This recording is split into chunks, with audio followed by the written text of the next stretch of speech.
I am a fan of Pandemic, both the original game and the family of games that originated. Well, that's no secret.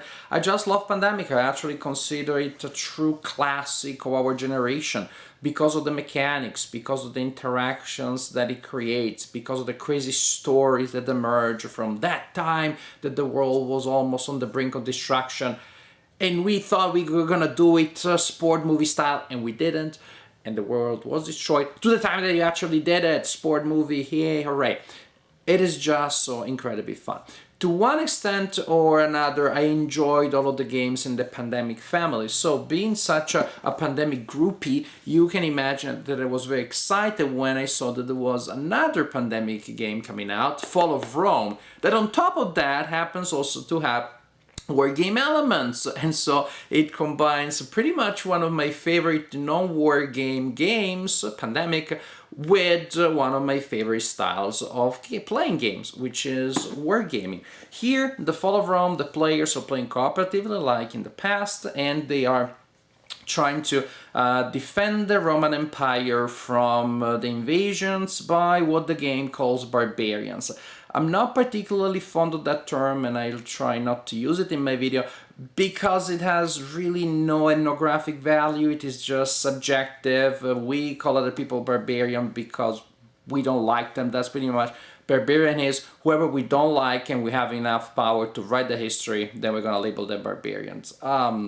So not fond of that. I'll call them the invaders, which is actually technically what happens here. You're trying to defend the empire from invasions that come from all directions and that are leading it to crumble. Without further ado, let me show you how Pandemic Fall of Rome works. This is the board of the game. It represents Rome in the center, and that is an area the players need to defend at all costs. There are areas here representing the starting areas of different invading populations that will move along these paths here. All paths converge and all paths lead to Rome. If there ever is an invader in Rome, the players immediately lose the game. And this is very similar to what we have, for example, in State of Siege games, maybe 3-point game, but it's a general, fairly common mechanic. Like in other Pandemic games, also players will lose if they run out of cards or if they should place a piece representing one of the enemies on the board, and they can't because they have all been assigned, they're all on the board already. Also, what in traditional Pandemic is an outbreak, here happens every time that the invaders sack a city, and so every time that you do that, you move the marker here on the decline track. There's also an option here. Sometimes you may choose to trigger a powerful game effect by accepting a level of decline. Very risky, because if that marker reaches the end of the decline track, then the players lose the game. To win the game, the players need to figure out ways to keep these 5 populations of invaders at bay. For each population, they are fine if either they forge an alliance with that population by placing the corresponding marker there, or all the pieces of that population are off the board, that is, they are in their starting area. So either you forge all alliances with all of them, or with some, but the ones that are not allied to you, they're not on the board, then you win the game. Not easy to do. And in general, you see, there are many concepts that, well, really assure you that this is a Pandemic game. There's definitely enough family resemblance here. But you also have a couple of interesting concepts. For example, in traditional Pandemic, when you want to remove a disease, you simply spend an action and remove that disease. Here, it has a little bit of a war game feel to it, because you need to use legions. These game pieces here represent legions. The pawns that the players control will move around the board, will recruit legions, will leave legions around to protect different areas, and then they will march with legions to attack the invaders. And when that happens, when you have a battle, then it's not automatic. It's not just spending an action. You spend an action to roll combat dice. Really cool. But I'll show you that in a bit. Now, You set up the game similar to what happens in regular Pandemic with a deck of action cards that also have a number of revolt cards in there. Again, the outbreak cards in Pandemic. You have a set of cards that will tell you where the enemies will appear, but here you also have a pretty good number of cards that already start in the discard pile at the beginning of the game. Some are used during setup, so setup is not as random as it is in traditional Pandemic, because you will always set up the initial invasions by using these cards here. You draw 3 and you place 3 of the corresponding invaders in that city, then in the city, then in the city, then draw the 3 cards, 2 invaders in each city, and then the remaining 3 cards, 1 invader each in each city. And this is similar to Pandemic, but again, is always this range of cards here. So first, thematically, it makes more sense that the invaders are not just anywhere, like they didn't pop out anywhere randomly like mushrooms, and also gives a little more predictability. And then you have a couple of cards that will allow the enemy to try to attack Rome, and also they start in a discard pile. So on the plus side, they're not here. That means they cannot hit at the beginning of the game. It takes until the first reshuffling until the enemies may try to attack Rome. Like in traditional Pandemic, players alternate taking turns. Players each have a unique character. Feel free to pause the video and read the text so you see what the different characters do, what their abilities are. Again, very different, some new, that is, they don't resemble all Pandemic characters, some that may look more familiar. Players alternate activating their character, and when you activate, you have 4 actions that you can take in any order. You can repeat the same action, and you have useful play arrays that tell you what the actions are. Marching, very similar to what you have in other games. You simply spend 1 action to move from one location to an adjacent location using a connection. Now you see some locations have the symbol here, so you can sail from a location with that symbol to another location with the same symbol. You simply need to discard a card of the same color, For example, if I discard this card here, which is green, I could sail from here to any location with the same symbol in a green area. Say, for example, I could sail here. So that's a pretty nice trip right there. And sometimes when you need to go from there, say all the way up there, then you really want to sail, but there's a cost. You need to spend a card of that color. Fortify, you discard a card matching the city in which you are. So I would need to discard Patre to fortify Patre, or Philippopolis card if I want to fortify Philippopolis. But if I do it, then I place this marker here representing a fortification, a fort. Very important, very useful. We talked about legionnaires. You want those legions. For an action, you can recruit armies. Usually you can recruit armies only in a location that has a fort, so that's why they're so important. The consul can recruit for an action a legion in any city with a fort, pretty much teleporting them anywhere on the board where there are forts, or a legion in his action, even without a fort. So there is that advantage. I like the consul very much. Important in any case, you recruit legions. Now, how many actual legions you recruit for a single action? It depends on the recruitment rate that is on that track there. As the game progresses, when you draw revolt cards, each time you draw revolt cards, you will move this marker by 1 space in that direction. That will increase the number of invasion cards that you draw at the end of each turn, and also will reduce the number of legions that you can recruit for a single recruitment action. So right now I could recruit 2 with a single action. Hooray! Later, not so many. I may get to a single one. Still, I do need those armies to stop my enemies. Battle. Battle is when we attack the enemies.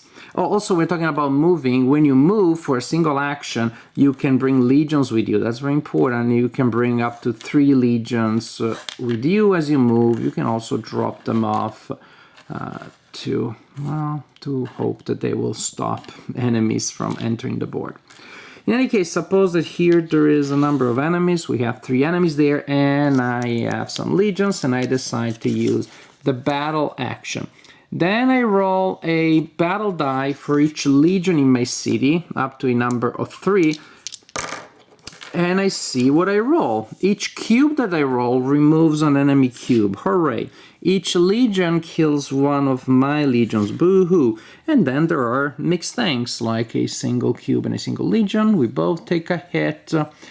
I lose a legion, but I destroy 2 cubes.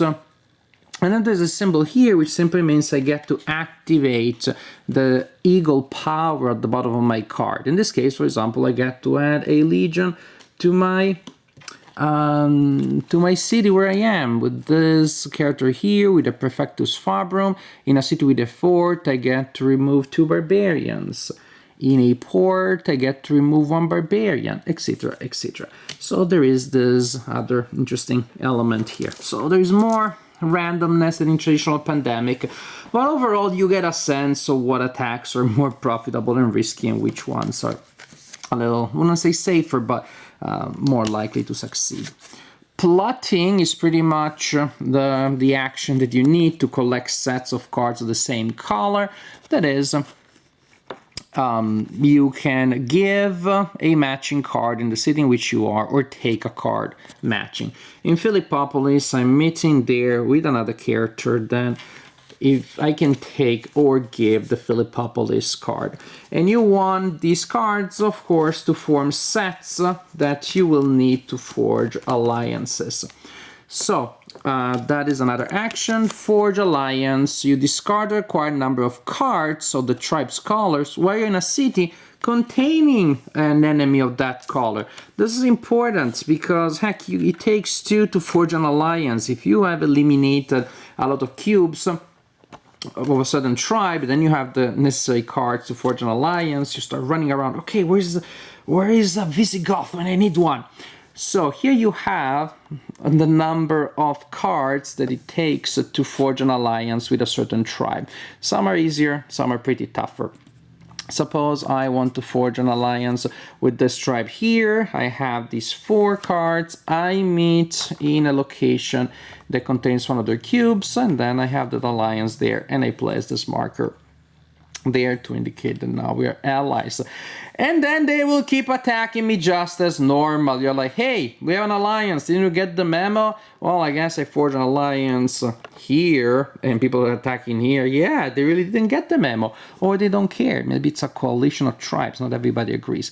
But when you have an alliance with a population, it's very cool because that unlocks a new action, which is you enlist the invaders and you turn them into legions. Only when you have an alliance and you are in a location with some allies/enemy pieces, you discard a card of the same color and you convert those pieces into an equal number of legions. Very cool. There's, however, an important concept here. Legions don't teleport unless pretty much the console makes them appear somewhere on the board. So if you run out of legions there in the supply, you have to wait until, well, somebody dies, I guess, so you move them around. You can't just assign them all, and then if you have a game effect that will allow you to use a legion, well, I guess I'll take a legion from here and put it here. That would just be silly.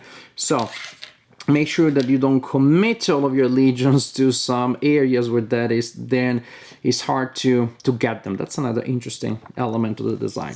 So this is pretty much the general idea. Like in general Pandemic, you are going around the board trying to keep the threats at bay, but to do so you need to collect legionnaires and spend them in battle, while you're also trying to collect sets of cards that allow you to win the game.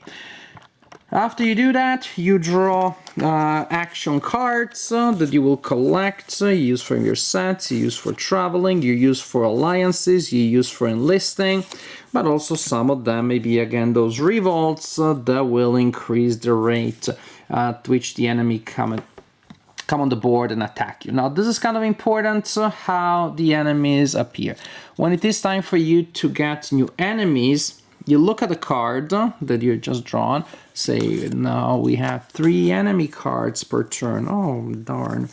And you look at the card, it will tell you a location, it will show you a path. The location is not necessarily where they will appear, but the way I think of it is where they want to go. For example, they want to go to Aquileia.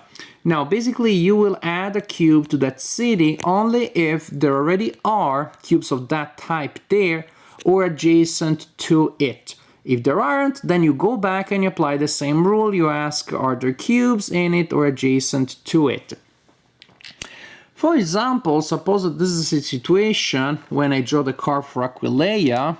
Oh yes, Aquileia, there isn't anything in it, but there is one adjacent to it. So that works. That's like that. Suppose that we drew the card for Brandisium, which is down here. Well, there isn't anything Brandisium, then we go back and we see, oh, well, there isn't anything adjacent to Brandisium either, following this path from here to here.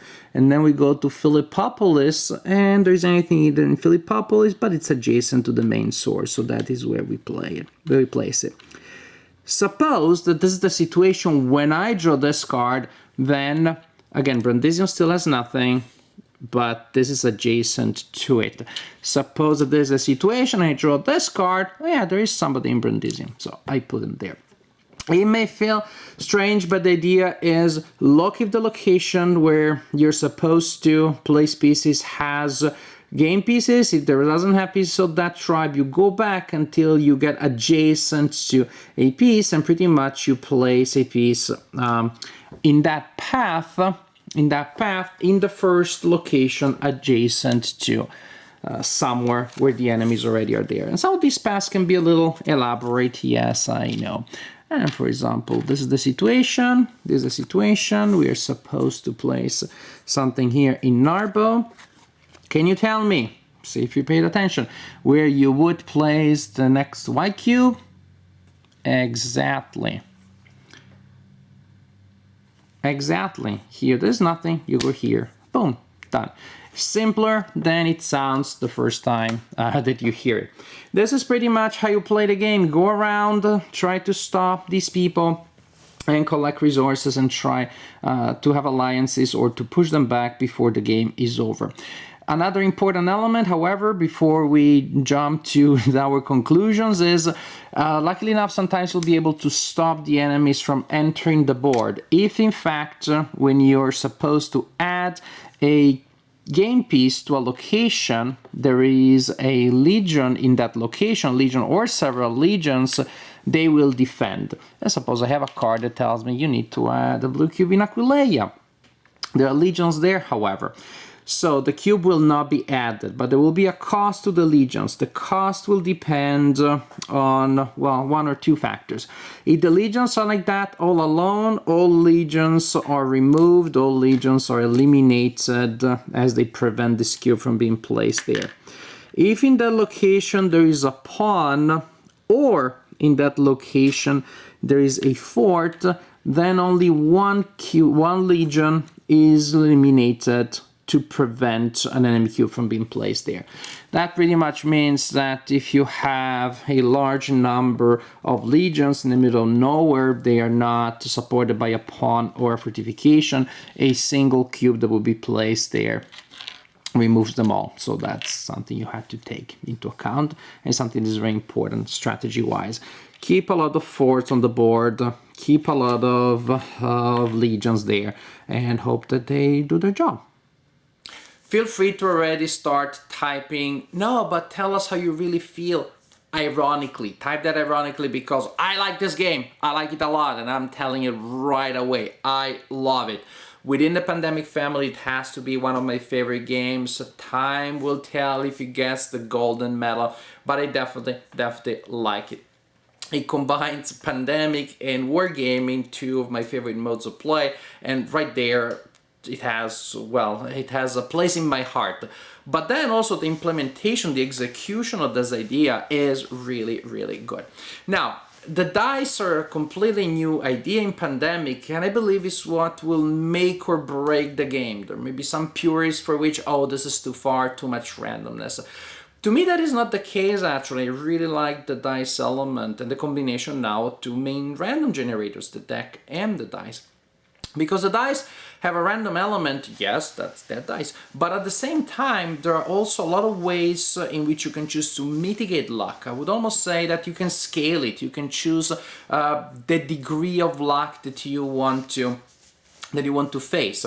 You can use resources and actions to manipulate situations so that when you attack the enemies, you will almost always win. There should always be uncertainty, otherwise it is not war. Or you can choose to go Maverick and be in a situation that's a little more dangerous. Maybe you have a single legion, you're up there in England, far from any fort, which is also an interesting situation, because if you lose your legions next to a fort or far from a fort, well, that is very different, because it might take you longer far from a fort to get new legions, which also feels very thematic. The further you are from the center of the empire, the harder it is. But back to us, you can choose to go Maverick, you can choose to be a little safer, and the dice really seem to make sense. Again, if you plan ahead, most of the times you will succeed, and the time that you don't, that is an interesting quirky moment that will simply present different challenges.